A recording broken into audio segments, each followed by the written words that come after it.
Hello বন্ধুরা, আসসালামু আলাইকুম। আজকে আপনাদের দেখাবো আপনাদের এনআইডি কার্ডের স্মার্ট কার্ড কি আপনাদের তৈরি হয়েছে কিনা সেটা আপনারা কিভাবে দেখবেন সেটাই আজকে দেখাবো। যারা নতুন ভোটার হয়েছেন এবং কি যারা পুরাতন ভোটার এবং কি স্মার্ট কার্ড পাননি তারা কিভাবে আপনারা চেক করে নিতে পারেন যে আপনাদের স্মার্ট কার্ডটা কি রেডি হয়েছে কিনা সেটা আপনারা কিভাবে চেক করবেন সেটাই আজকে দেখাবো স্ক্রিন শেয়ারের মাধ্যমে। মূল ভিডিও শুরু করার আগে বলবো যে আমাদের এই নতুন ইউটিউব চ্যানেলটি আপনারা সাবস্ক্রাইব করে দিবেন এবং কি ভিডিওটি যদি ফেসবুক থেকে দেখে থাকেন তাহলে ফেসবুক পেজটা আপনারা ফলো দিয়ে রাখবেন।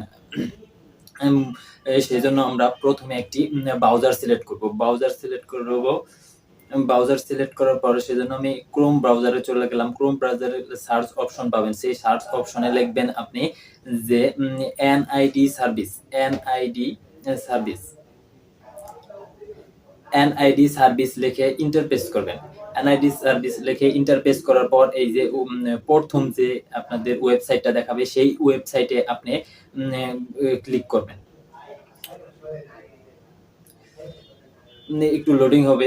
আপনাদের নেট স্পিড যেরকম থাকবে তার নেট স্পিড ভালো থাকলে তাড়াতাড়ি চলে আসবে।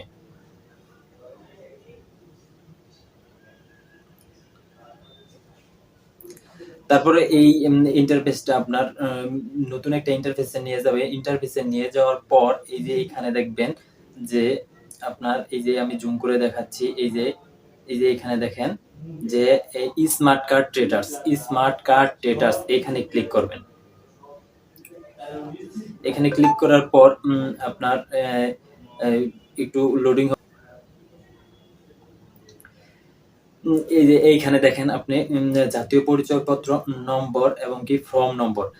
যারা নতুন ভোটার হয়েছেন তারা তাদের কাছে একটা ফর্ম আছে, সেই ফর্মে নাম্বার আছে সেটা দিয়ে দিবেন। আর যাদের আপনারা পুরাতন ভোটার এবং কি স্মার্ট কার্ড পাননি তাদের ওই পুরাতন ভোটার আইডি কার্ডের নাম্বারটি আপনারা এই পরিচয়পত্র নম্বর অথবা ফর্ম নম্বর এখানে বসাবেন। আমি একটি নাম্বার দিয়ে দিচ্ছি।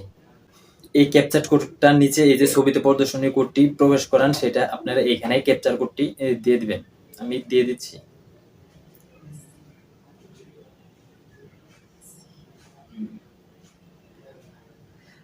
ক্যাপচার কোডটা দেওয়া শেষ হলে আপনি এই যে এখান থেকে সাবমিটে ক্লিক করবেন। সাবমিটে ক্লিক করবেন। এই ক্যাপচার কোডটা দেওয়া শেষ হলে আপনারা সাবমিটে ক্লিক করবেন।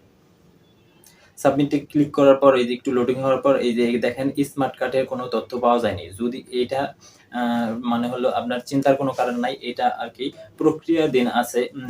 হয়তোবা কিছুদিনের ভিতরেই আবার এটা চেক করলে দেখতে পাবেন এখানে যে কমপ্লিট স্মার্ট কার্ড লেখা থাকবে। তারপরে আপনার যেখান থেকে সংগ্রহ করতে হবে সেটাও আপনাকে দেখে এখানেই ঠিকানাটা লেখা থাকবে। আপনি এইখানে থাকবে এই স্মার্ট কার্ডটি এখনো তৈরি হয়নি সেটাই তারা বলতেছে। আর যদি স্মার্ট কার্ডটি তৈরি হতো তাহলে এখানে লেখা থাকতো কমপ্লিট স্মার্ট কার্ড। আশা করি বুঝতে পারছেন।